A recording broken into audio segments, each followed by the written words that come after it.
The library is looking to expand its current footprint and to enlarge the building and thereby the services that we can provide. So that would include things like meeting spaces, workspaces for people. It would include a library of things, not just books, but other things that people would take from the library. But we need more space to be able to do that.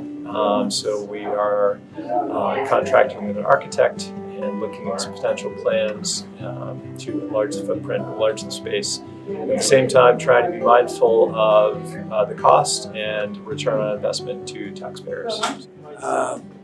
The big projects, the big historical projects are redoing and researching more of the Poker Hill history, meaning that's where the first settlers arrived and bought land. And so we been digging into what it was like in 1785 and 1800 and 1810. And it's quite interesting, actually. And we're also continuing with oral histories. If you go to underhillhistoricalsociety.org, our website continues to have a lot of historic information about Underhill, but also has a lot of photographs. And it's really a great read. And we just completed, over a couple of years with the leadership of Gene Archibald, we have 24 oral histories you can listen to of elder people in Underhill. We're quite busy for a little historical society. Thank you. Either of you would like some info about Article 11? So this is the Apartheid-Free Community Pledge. And it's on the ballot because I personally, as a Underhill resident, am outraged that the tax money that goes from myself and other Underhill residents that could be used for things that we need locally is instead going to fund apartheid in Palestine. Underhill, in 2024, Underhill sent $221,458 to Israel to fund their military campaign and to support the conditions that create apartheid in Palestine. And so we gathered signatures from Underhill residents to put this on the ballot. The money that I mentioned is from the federal tax dollars that we personally send to our government. This is a non-binding pledge, so the pledge in and of itself is not something that will necessarily end in any kind of,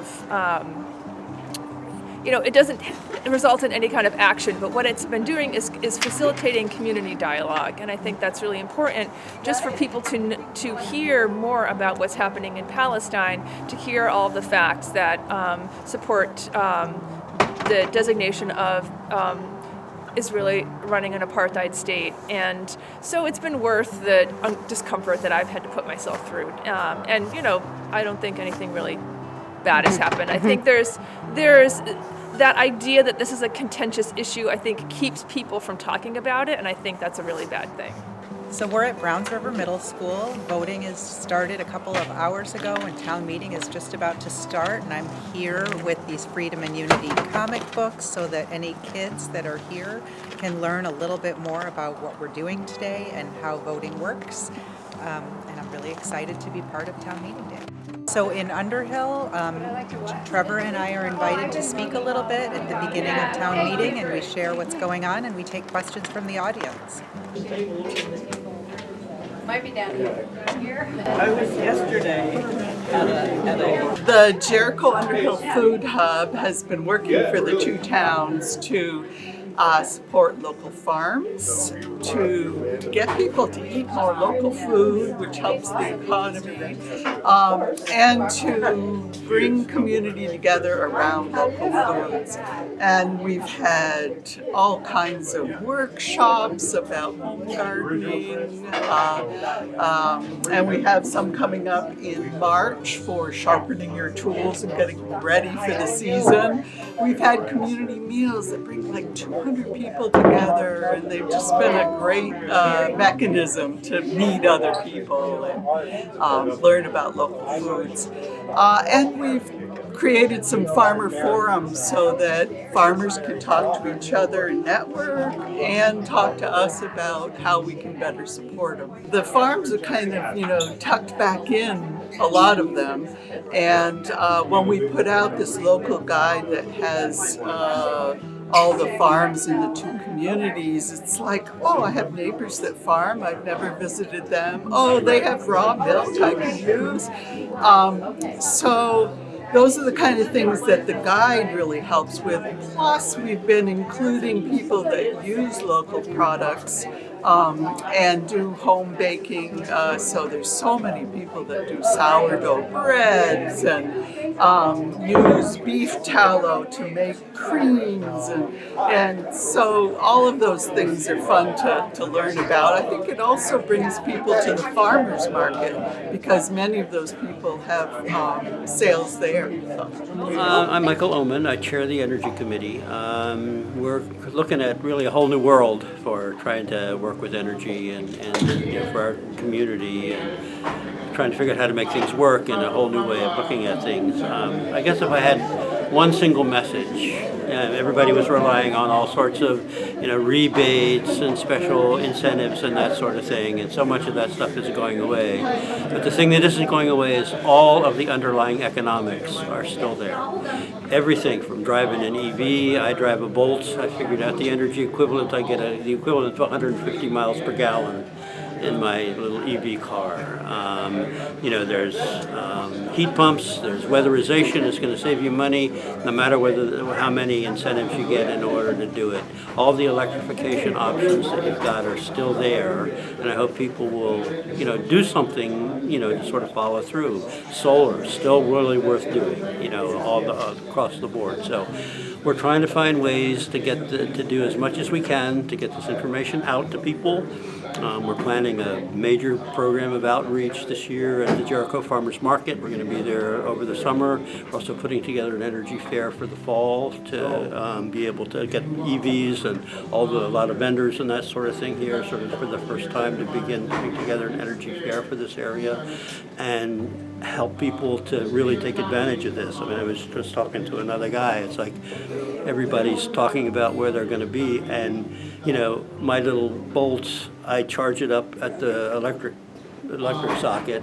I don't have to worry about whether the Straits of Hormuz get closed down this afternoon and whether there's going to be gas available for that. Right now it's not too bad. That could change overnight in a heartbeat. So, the world is still there for doing all of this. We're trying to help people do it. We've got a weatherization program to help people actually do their weatherization. We'll come in and actually do an audit on your house for free for Underhill residents. We have a guy who does that. So stick with it, and I think the advantages are really still there. We can take a break and set a time to return to business. It has been traditional for us to hear only registered voters in the town are allowed to vote.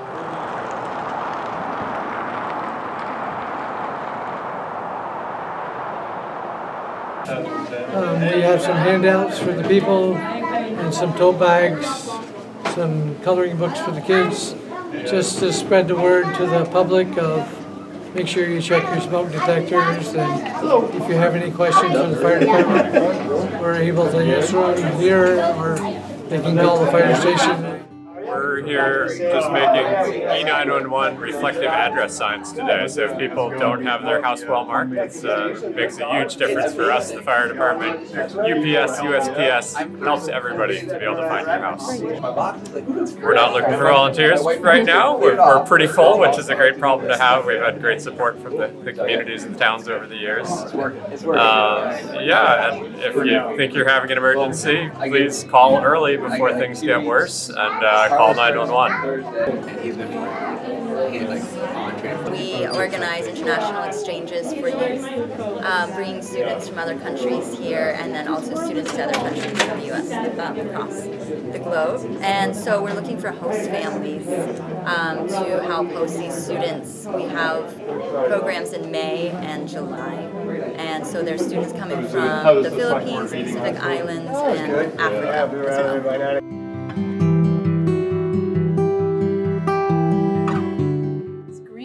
In Richmond will be, and all over Vermont, will be Saturday, May 2nd. And you can come to the town center and pick up your Green Up Day bags and sign up to do a section of road, sidewalk, anywhere in town that you would like to green up. And then you can drop your bags off at the town garage, or the town crew will also be coming around and helping pick up bags. Yeah, Green Up Day is a great day when all Vermonters come together to help clean up trash that's been deposited along roadsides and sidewalks. It gets uncovered after the snow melts, so it's a really fun day to participate statewide and in our town in helping to keep Vermont beautiful. These segments are the most popular, and then the Explore Mars are new this year. Rocky Road ice cream inspired cookies filled with flavors of chocolate, marshmallow, and toasted almond cream. I like selling it in general, but I also like how we get to learn how to take a no. Like if someone says no, how to take it and just keep selling it. As a select board member and a community member, it's just great having everyone come together and hash out these issues in real time. Kind of a chance for in-person dialogue that we don't get a lot of the time, and we get bigger turnout. So even though it's not the whole town, at select board meetings we only get maybe between 6 and 10 people if it's a big meeting. So this is great to have even 100 people there.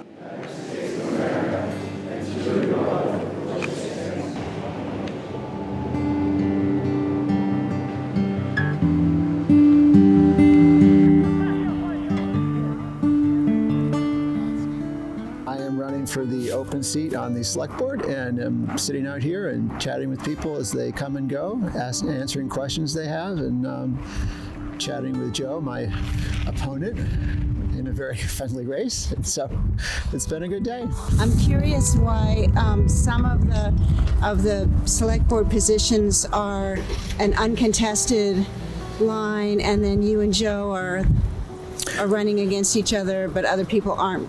Well, that's a good question. And so when you decide to run for the select board, you choose which seat you're running for. Okay, I got it. And so there are three seats up for election this year. 2 of them are by people who are currently on the select board, and 1 by someone who's stepping down. So it's an open seat. And so my feeling was, well, I would rather run for the open seat than against somebody who's already serving. Got it, okay. I mean, I've been on the planning commission for many years, and we've had done a lot of thinking about how to move the town forward, and there's a number of things I'd be excited to do, and I'm excited for the opportunity to make some of these things happen. Well, basically, I'm running for select board. I was asked to run for the 1-year position, so I decided to run, and also my wife made me a new toque, so I wanted to try it out for a cold day. So yeah, I'm out here at the request of certain people in town to ask me to run again. What do you like about town meeting day? I love the new format. I think it's very well done, especially our last open forum on January, the parameters set by the select board to make sure it's more equitable and not so unpredictable. So the town meeting reimagined in the committee's work has been exemplary in bringing everything forward so it's fair, equitable, and more access. Today it's been a very busy day right now for elections. We've seen a lot of people come in and out today.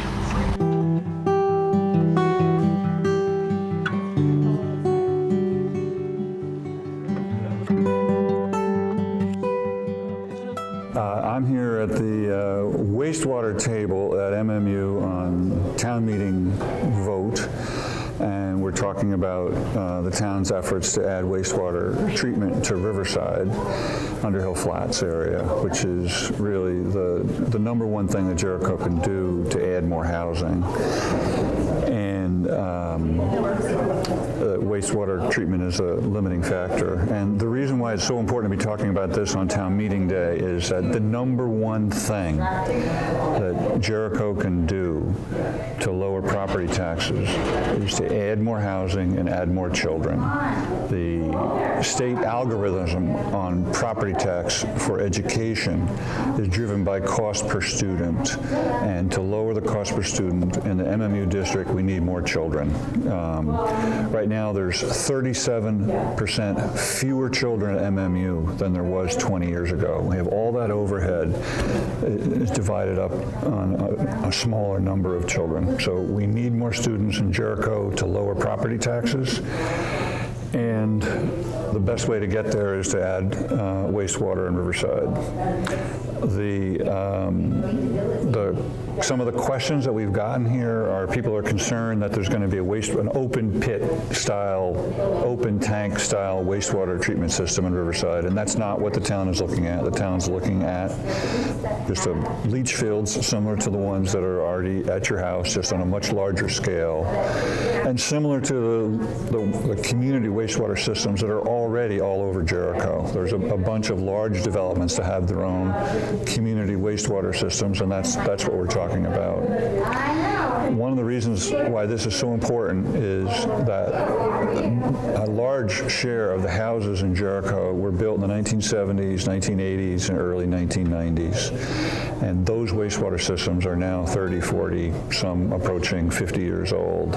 And we have health issues. We have people who can't take a bath in their house because their wells are polluted. So wastewater treatment in the town center is something that we really need as a town. So right now there's a task force that is looking at what it's going to take to add wastewater treatment, public wastewater treatment system to the Riverside area. And it's a highly qualified task force. 2 members of the select board on it. So this is not like an ordinary committee where the things go to die. It's a task force being led by the select board. So they're digging test pits and trying to figure out where a leach field could go. And once the preliminary engineering is done and there are cost estimates, then the select board will engage the public on a proposal. Yeah, this is on town meeting day in Jericho. We're voting on the budget by paper ballot. So people are walking by into the library and getting their ballots and checking the box, yes or no, and voting also for select board and other things. And that is the second year that we're voting, that the final vote on our town budget is by Australian ballot. And leading up to this, there were 2 meetings, one in the last fall, where it was sort of a brainstorming meeting as the budget process was just getting kicked off. And then as the select board began to, they all fall listened to members of the staff and members of the public about what people wanted in their budget and put together a draft. And then we came together in January and had a meeting here, what we call Town Meeting Reimagined. And that was an opportunity for people to asked questions about the draft budget. The select board was here.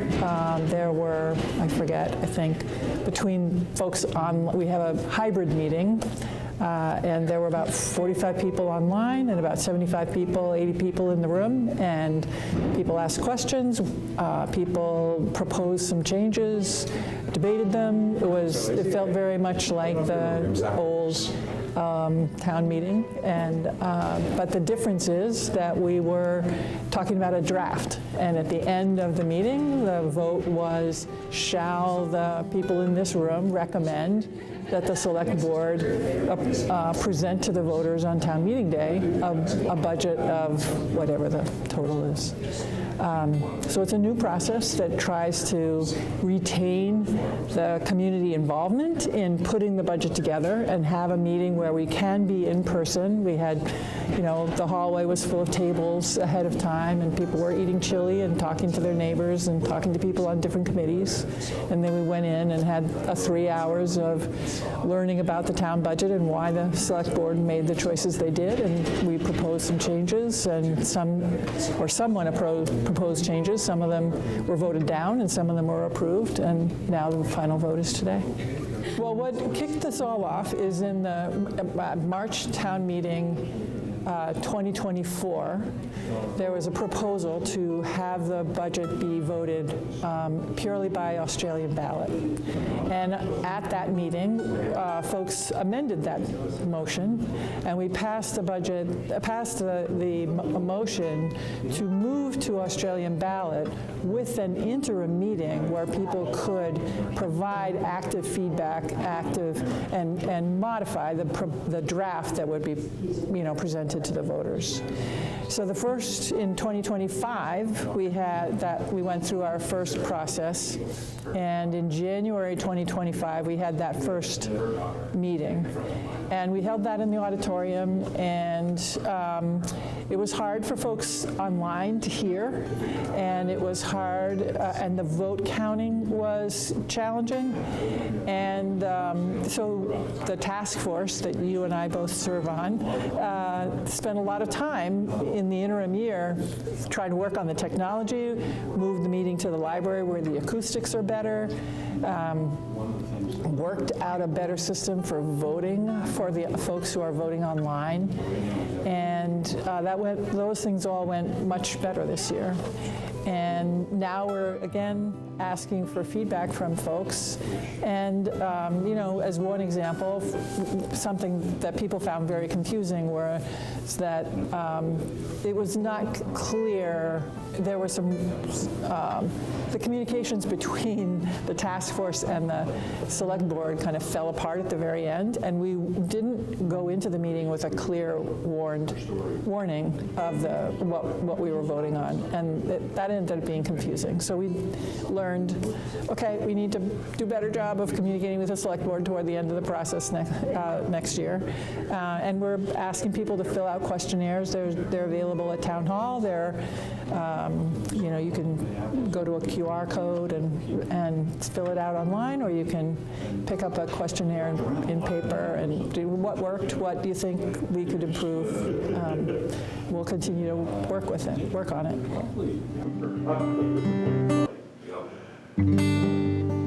So I saw the lunar eclipse this morning while I was packing up the truck to come here, and it actually, this morning, the first half hour, there was a voter a minute. So actually it didn't seem that busy. There wasn't a line waiting. But we did have 271 early ballot requests, and as of last night, 238 of those were returned, and the rest should come back today. So yeah, I think a lot of people voted early that would normally come to the polls. So the early voting was available the 21 days before the election. So it's cold outside, which isn't necessarily different, but some winters are better than others as far as the weather on town meeting day. You never know. This is our second year of town meeting reimagined, so no in-person meeting, just the voting from 7 a.m. to 7 p.m. Election officials today is primarily our elected justices of the peace and the select board members that make up the Board of Civil Authority. And then I think it's about 6 additional volunteers on top of that. And we had two call out because of COVID and one who had to go out of town. So we were able to cover the slack because it's not so busy. Last year was the first year that we had to post no guns in the polling place, which also works for town hall when it's a polling place the 21 days before the election. So that felt a little odd having to post that just because it sort of a reminder, but that was a new state law that went into effect. Actually, I think that was 2024 that started. Other directives from the Secretary of State, no. The things that are being talked about at the federal level have not happened, but I actually have had people coming in to make sure that they were going to be valid on the checklist. You know, if they've changed their name or something like that, they want to make sure that they don't have to bring their birth certificate to vote. So as of right now, there's no great election laws in the works that I know of.